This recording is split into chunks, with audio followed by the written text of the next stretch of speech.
Army chief general Asim Munir का Pakistan ordnance factory वाह का दौरा। आर्मी चीफ को पीओएफ की पैदावारी सलाहियतों पर ब्रीफिंग दी गई। आईएसपीआर के मुताबिक खुद इन्हिसारी जदीद टेक्नोलॉजी के लिए काम जारी रखेंगे और जदीद टेक्नोलॉजी पाकिस्तान का दिफा मजबूत बनाने के लिए ज़रूरी है, ये ब्रीफ किया गया है आर्मी चीफ को। Army chief general Asim Munir ने पाकिस्तान ऑर्डिनेंस फैक्ट्री वाह का दौरा किया है, जहाँ उन्हें पीओएफ की पैदावारी सलाहियतों पर ब्रीफिंग दी गई। खुद इन्हिसारी जदीद टेक्नोलॉजी के लिए काम जारी रखा जाएगा और आर्मी चीफ को ये ब्रीफ किया गया है। आर्मी चीफ का कहना है कि जदीद टेक्नोलॉजी पाकिस्तान का दिफा मजबूत बनाने के लिए ज़रूरी है। Army chief general Asim Munir ने पाकिस्तान ऑर्डिनेंस फैक्ट्री वाह का दौरा किया है। मनाज़र भी आप देख सकते हैं टेलीविजन स्क्रीन पर। आर्मी चीफ को पीओएफ की पैदावारी सलाहियतों पर ब्रीफ किया गया। आर्मी चीफ का कहना था कि खुद इन्हिसारी जदीद टेक्नोलॉजी के लिए काम को जारी रखेंगे।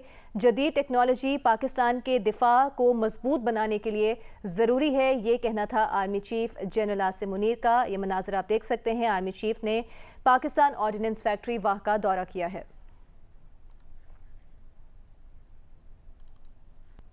अभी आपको बताएंगे वजारत दाखिला ने जजेस के खिलाफ मुहिम की रोकथाम के लिए जेआईटी तश्कील दे दी है। जेआईटी तश्कील दी गई है जजेस के खिलाफ मुहिम की रोकथाम के लिए। आसिफ बशीर चौधरी हमारे साथ मौजूद हैं, उनसे बात करते हैं। आसिफ, बताइएगा किन अरकान पर मुश्तमिल होगी ये जेआईटी? जी, एडिशनल डायरेक्टर जनरल एफआईए की सरबराही में स्पेशल ये जेआईटी जो है ये बनाई गई है और ये जेआईटी जो है ये 4 हफ्ते के अंदर इब्तदाई तौर पर अपनी रिपोर्ट जो है वो पेश करेगी। इस जेआईटी के मेंबरान में ग्रेड 20 के ऑफिसर्स जो हैं दिए गए हैं इंटेलिजेंस ब्यूरो से, आईएसआई से, इस्लामाबाद पुलिस के एक डीआईजी और पीटीए के ग्रेड 20 के एक ऑफिसर जो हैं इनको इसका हिस्सा बनाया गया और एक मेंबर जो है मजीद भी लेने का इख्तियार दिया गया एडिशनल डायरेक्टर जनरल एफआईए को।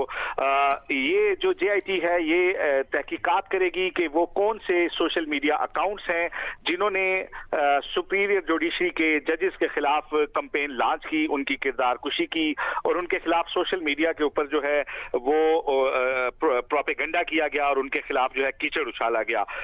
इस सारे मामले की एक इब्तदाई तहकीकाती रिपोर्ट 4 हफ्ते के अंदर वजारत दाखिला को ये जेआईटी देगी और इसके अलावा मुस्तकबिल में इस किस्म के वाकयात से बचने के लिए जो है तजावीज भी जो है वो ये जेआईटी पेश करेगी। तो वफाकी हुकूमत ने इस जेआईटी का नोटिफिकेशन जो है बाज़ाब्ता नोटिफिकेशन वो जारी कर दिया है और इसको फौरी तौर पर काम करने की हिदायत जारी कर दी गई है। जी, आसिफ बशीर चौधरी हमें अपडेट कर रहे हैं। वजारत दाखिला ने जजेस के खिलाफ मुहिम की रोकथाम के लिए जेआईटी तश्कील दे दी है। ये अपनी रिपोर्ट मुरतब करेगी, 4 हफ्ते में रिपोर्ट पेश की जाएगी और कौन से अवामिल शामिल हैं, कौन से मुहरिकात हैं सोशल मीडिया पर जजेस के खिलाफ कैंपेन में उनकी किरदार कुशी के हवाले से, उसके हवाले से तहकीकात की जाएंगी और जेआईटी, आईबी, आईएसआई, पीटीआई अफसरान पर मुश्तमिल होगी।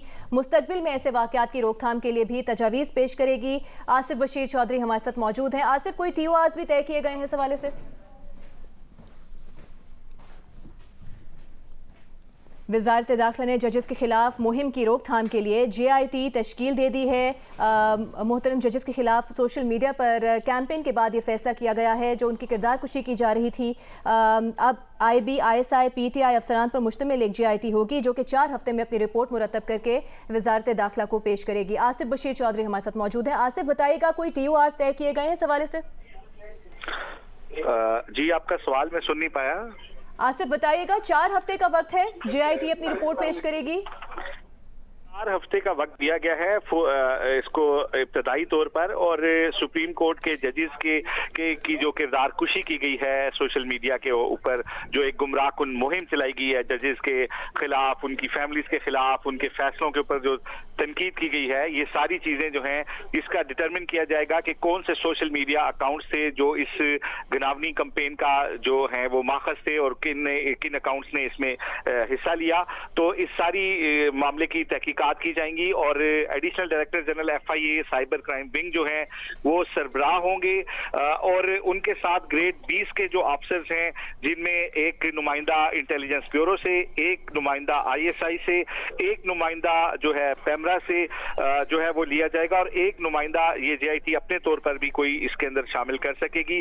जेआईटी मुल्जिमान की निशानदेही करेगी, उनकी शनाख्त करेगी, उनको कानून के कटहरे में लाएगी और जो पीका का एक्ट एक्ट है उसके रेलिवेंट लॉज के मुताबिक इनको सजा दिलवाने के लिए जो है वो चालान भी पेश करेगी। JIT के मैंडेट में ये बात शामिल की गई है कि JIT मुस्तकबिल में ऐसे वाकयात की रोकथाम के लिए भी सिफारिशात जो है वो पेश करेगी और वजारत दाखिला जो है वो इस रिपोर्ट की रोशनी में इस मामले को आगे बढ़ाएगा। जी, वज़ारत दाखिला इस रिपोर्ट की रोशनी में मामले को आगे बढ़ाएगा, मुल्ज़िमान की निशानदही की जाएगी और पीका एक्ट के तहत सज़ा दिलवाने के लिए चालान भी पेश किया जाएगा JIT की तरफ से। 4 हफ्तों में JIT अपनी तफ्तीश मुकम्मल करेगी। JIT के सरबराह additional director FIA cyber crime wing होंगे। इसमें एक नुमाइंदा IB का भी होगा, एक नुमाइंदा ISI का, पैमरा से एक नुमाइंदा लिया जाएगा और अपनी तरफ से JIT FIA की तरफ से एक नुमाइंदा इसमें शामिल होगा। जजेस के ख़िलाफ़ जो कैंपेन की जा रही है और जो उनकी फैमिली के ख़िलाफ़ कैंपेन की जा रही है, उनके फ़ैसलों से मुताल्लिक़ जो कैंपेन लॉन्च की गई है उससे मुताल्लिक़ उन अकाउंट्स की निशानदही की जाएगी। वो कौन ऑपरेट कर रहे हैं अकाउंट्स, कौन मुल्ज़िमान हैं, उनसे तफ्तीश भी की जाएगी और देखा जाएगा। तो एक ये JIT में तश्कील दी गई है। ये JIT 4 हफ्तों में अपनी रिपोर्ट मुरतब करेगी और जैसे कि हमें नुमाइंदे बता रहे थे कि मुल्ज़िमान की निशानदही इसमें की जाएगी। पैका एक्ट के तहत सज़ा दिलवाने के लिए चालान भी जो लोग इसमें मुलव्वस होंगे उनका पेश किया जाएगा। बिल्कुल ज़हीर, जिस तरह हमने देखा कि हालिया डेवलपमेंट्स के बाद सोशल मीडिया पर एक किरदार कुशी की मुहिम का आगाज़ कर दिया गया है सीनियर जजेस के खिलाफ। तो अब वज़ारत दाखिला ने जजेस के खिलाफ मुहिम की रोकथाम के लिए JIT तश्कील दी है। Additional DG FIA cyber crime wing इसके सरबराह होंगे JIT के और ये JIT IB ISI PTA अफसरान पर मुश्तमिल होगी। पैमरा के नुमाइंदे भी इसमें शामिल होंगे। 4 हफ्ते का वक्त दिया गया है। 4 हफ्ते में JIT अपनी तहकीकाती रिपोर्ट मुरतब करके वज़ारत दाखिला को पेश करेगी कि इन मज़मूम जो अज़ाइम और मकासद के तहत ये कैंपेन चलाई जा रही है इसके पीछे कौन लोग और कौन से अवामिल शामिल हैं और मुस्तकबिल में ऐसे वाक़यात की रोकथाम के लिए तजावीज़ भी पेश की जाएंगी। और पैका लॉज के तहत जो लोग सज़ा के हकदार होंगे उनको सज़ा दी जाएगी। जो लोग सामने आएंगे ज़िम्मेदारान, ये वज़ारत दाखिला ने जजेस के ख़िलाफ़ मुहिम की रोकथाम के लिए JIT तश्कील दी है जिसके पास 4 हफ्ते का वक्त है और 4 हफ्ते में ये अपनी तहकीकात करके एक रिपोर्ट मुरतब करेगी, वज़ारत दाखिला को पेश की जाएगी। और जो लोग इस कैंपेन के पीछे मौजूद हैं, जो मज़मूम अज़ाइम हैं, उनके जजेस, उनकी फैमिलीज़ के ख़िलाफ़ किरदार कुशी की मुहिम चलाने में उनका किरदार रहा है, उनको सामने लाया जाएगा और पैका लॉज के तहत उन्हें सज़ा दी जाएगी। बानी PTI ने कहा है कि तहरीक इंसाफ का प्लान C तैयार है जो बहुत जल्द सामने आएगा। अडियाला जेल में लगी अदालत में सहाफ़ियों से गुफ्तगू करते हुए बानी तहरीक इंसाफ ने कहा कि 8 फरवरी को पता चल जाएगा कि हमारा प्लान C क्या था। फौज के खिलाफ कभी कुछ नहीं बोला, इदारों के खिलाफ मुहिम नहीं चलाई। उनका कहना था कि जनरल बाजवा से ऐवान सदर में 2 बार मुज़ाकरात किए मगर उसने पीठ में छुरा घोंपा। जनरल बाजवा ने कहा कि साइफर की बात ना करो, अच्छे बच्चे बन जाओ। बानी PTI का यह भी कहना था कि उन्होंने इलेक्शन कमीशन के अरकान को ना कोई धमकी दी, ना उनको जानते हैं। इलेक्शन मुतनाज़े हो चुके हैं, दुनिया कैसे इन इंतखाबात को तस्लीम करेगी। अदलिया पर एतमाद अब ख़त्म हो चुका, सारी पार्टी को ख़त्म कर दिया गया है। बानी PTI ने कहा कि हमारे उम्मीदवारों को कैदी नंबर 804 की तस्वीर लगाने से भी रोका जा रहा है। उनका मजीद कहना था कि हम कह कहकर थक गए हैं कि 9 मई की आज़ादाना इंक्वायरी की जाए, गैर जानिबदाराना तहकीकात नहीं की गई, CCTV वीडियोस चोरी कर ली गई। उन्होंने सवाल किया कि उनके कत्ल की कोशिश की CCTV वीडियो कहाँ गई।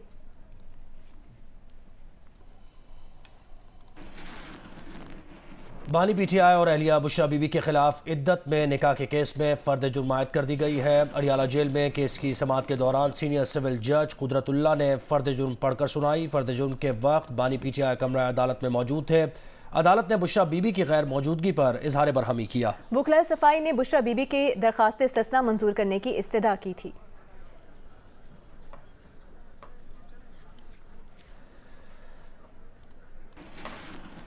और अवामी मुस्लिम लीग के सरबराह शेख रशीद को 9 मई के केस में गिरफ्तार कर लिया गया है। शेख रशीद रावलपिंडी की अदालत में जमानत खारिज होने पर अदालत के अहाते से उन्हें गिरफ्तार किया गया। शेख रशीद को न्यू टाउन थाने में दर्ज 9 मई के मुकदमे में गिरफ्तार किया गया।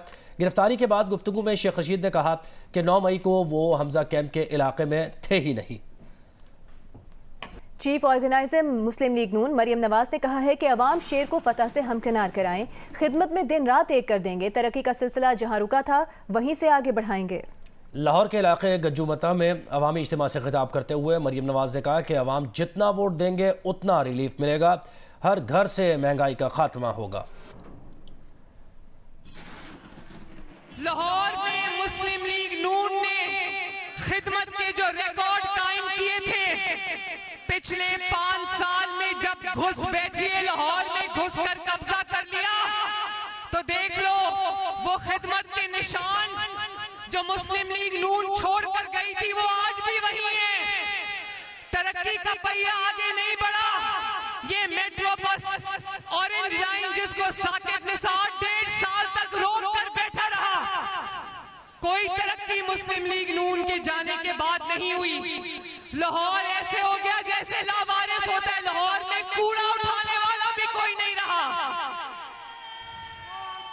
तो मेरे बहनों और भाइयों, इन घुसपैठियों को 8 फरवरी को उठा के लाहौर से बाहर फेंक देना। इन्होंने अपनी जेबें भरी हैं, लाहौर का कोई काम नहीं किया। 8 फरवरी के बाद तरक्की का पहिया जहां से रुका था वहीं से शुरू करेंगे और इस हल्के समेत अल्लाह के फजल से लाहौर की, पंजाब की, पाकिस्तान की तकदीर बदलेंगे इंशाअल्लाह ताला। मैं आपसे वादा करती हूँ, आप मुझे वोट दोगे तो दिन रात आपके मसाइल हल करने में मैं जुट जाऊंगी। वादा रहा आपसे इंशाअल्लाह ताला। आसिफा भुट्टो जरदारी ने कहा है कि पीपल्स पार्टी वाहिद जमात है जो गरीब की तकलीफ समझती है। पीपल्स पार्टी अवाम के लिए सियासत करती है, दूसरी जमातें सिर्फ कुर्सी के लिए सियासत करती हैं। कराची में इंतखाबी रैली से खिताब में आसिफा भुट्टो जरदारी ने कहा कि जब मुश्किल वक्त था उस वक्त सिर्फ पीपल्स पार्टी अवाम के साथ थी, बाकी जमातें कहाँ थीं? आपके मुश्किल वक्त में बाकी सियासतदान कहाँ थे? सिर्फ भुट्टो खानदान और उनकी पार्टी गरीबों को तकलीफ समझती है। सिर्फ पाकिस्तान पीपल्स पार्टी अपनी घर और रोजी रोटी को सोचती है। इसलिए मैं आपके पास आई हूँ कि आप पाकिस्तान पीपल्स पार्टी को वोट दें ताकि बिलावल भुट्टो जरदारी आपके लिए बोले, आपके लिए काम करे, आपके लिए लड़े। दूसरी लोग सिर्फ कुर्सी की लालच में सियासत करती है, पाकिस्तान पीपल्स पार्टी आपके लिए लड़ रही है। रहनुमा MQM मुस्तफा कमाल कहते हैं कि बिलावल पंजाब की मुहिम में ये नहीं कह सकते कि लाहौर को कराची बना दूंगा। कराची में न्यूज़ कॉन्फ्रेंस के दौरान मुस्तफा कमाल ने कहा कि बिलावल ने जलसे में लाहौर को कराची बनाने की बात की तो मजमा भाग खड़ा होगा। बिलावल भुट्टो जरदारी साहब लाहौर में खड़े होकर ये नहीं कह सकते कि लाहौर वालों हमें एक दफा पीपल्स पार्टी को वोट दो, हम लाहौर को कराची जैसा बना देंगे। सारा मजमा उठ के भागना शुरू कर देगा जब उन्होंने ये ऐलान कर दिया। कर तो आज दुनिया के इंसानों के रहने की 4 बदतरीन जगहों में Karachi, worst living cities in the world में 4 इंसानों के रहने की बदतरीन जगह है कराची। पीपल्स पार्टी के लोग बैठे हुए हैं, वो हराम उनको कमाए बगैर, दिए बगैर आप अपने घर की कोई एक दीवार खड़ी नहीं कर सकते। पीपल्स पार्टी के सेनेटर वक़ार मेहदी ने MQM मुस्तफा कमाल के बयान पर रद्दअमल देते हुए कहा कि बिलावल भुट्टो कराची की तरह लाहौर में भी NICVD जैसे अस्पताल बनाएंगे। वक़ार मेहदी ने कहा कि बिलावल भुट्टो जरदारी वज़ीर आज़म बनकर लाहौर में भी गम्बट जैसा अस्पताल बनाएंगे। लाहौर में भी कराची की तरह ट्रॉमा सेंटर बनाएंगे। कराची तब्दील हो चुका है, आम दुश्मनों की इजारादारी का बाब बंद हो चुका है।